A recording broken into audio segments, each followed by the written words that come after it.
Today, we're going to dive into something really fundamental, healing. But this isn't about quick fixes or some magic cure. No, this is about a much deeper shift in how we see things.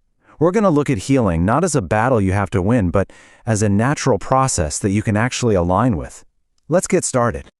So this one question, this is really the heart of everything we're talking about today. Just let that sink in for a second. What if your body, your mind, what if they aren't actually broken? What if they're just having a really intelligent response to everything you've lived through, everything you've felt, and maybe even everything you've pushed down?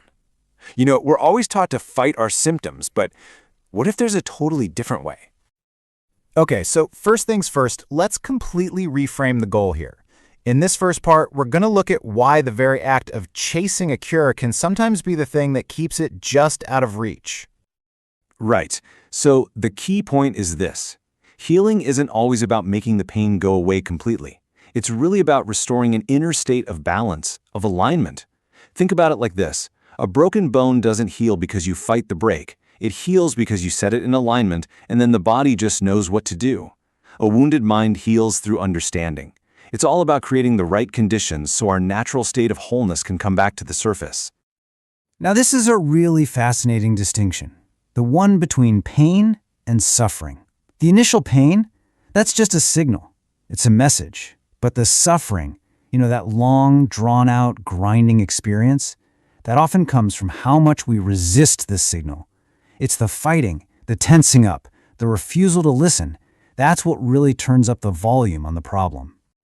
And this slide just lays it out perfectly. On one side, you have the question that just fuels all that resistance. How do I get rid of this? Right? It makes our pain into this enemy we have to destroy. But then, look at the other side. What is this asking me to see? Wow, that question changes the entire dynamic. It turns an enemy into a messenger and invites you into a conversation with your own body. And that new question leads us even deeper.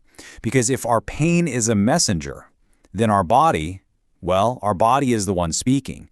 So in this next section, we're going to learn how to listen to its language. This is such a core concept from psychology. Things like stress, grief, trauma, when we don't process them, they don't just, vanish. They get stored. They actually live on inside the body as tension, as hormonal patterns, as a dysregulation in our nervous system. So from this viewpoint, symptoms aren't the problem. They're the language the body is using to tell us about all that unresolved energy. And here you can see the very real physical effects of this. When our nervous system is stuck in that survival mode, that chronic stress state, the body's resources get rerouted. Of course your muscles stay tight. They're braced for a threat. Your immunity weakens because, fighting a cold is less important than running from a tiger. And inflammation, which is the body's emergency response, just becomes constant. In this state, the body simply can't make deep rest and repair a priority. This is so critical. You can't just think to yourself, I'm safe, and expect your body to suddenly relax. It doesn't work that way. True safety is a physiological state.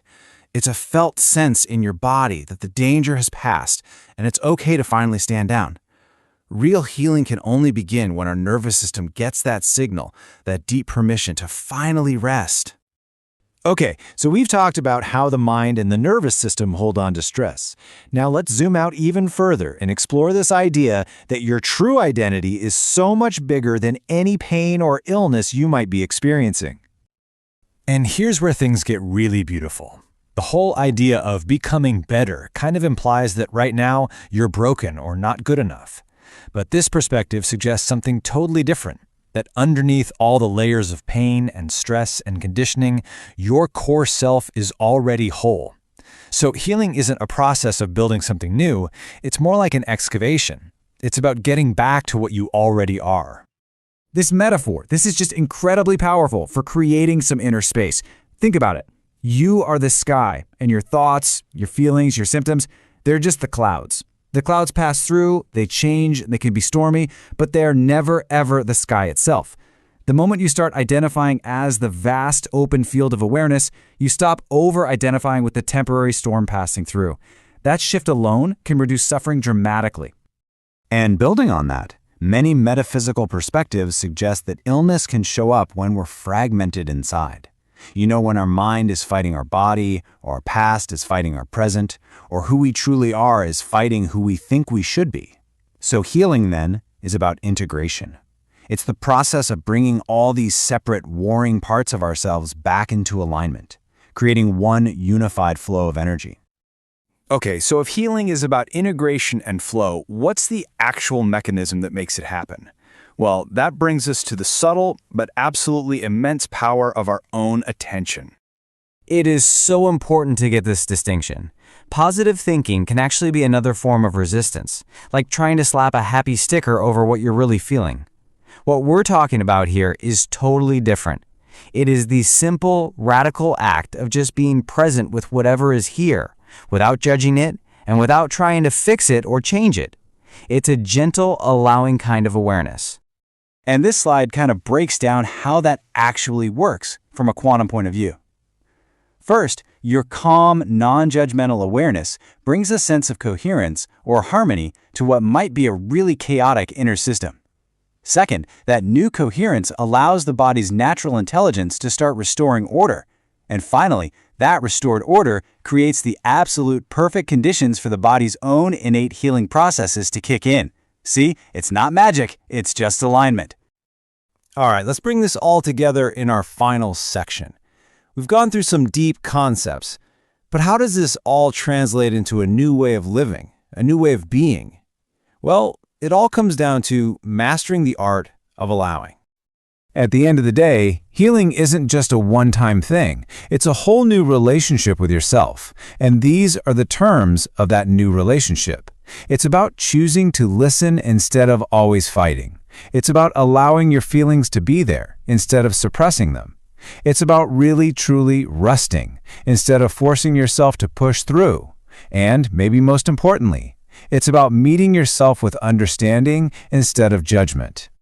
And really, if there's one thing to hold on to from all of this, it's this. The journey of healing isn't about trying to become some new, fixed version of you. It is a journey of return. It's about coming home to the wholeness that was there all along, just patiently waiting for you underneath all the noise. And so we'll end with this gentle invitation. You don't have to struggle for it. You don't have to strive or prove that you're worthy of being well. Your only job is to create the space, to soften the resistance, and just allow the natural intelligence inside of you to do its quiet, powerful work. Just stay with that feeling. Let understanding do its thing.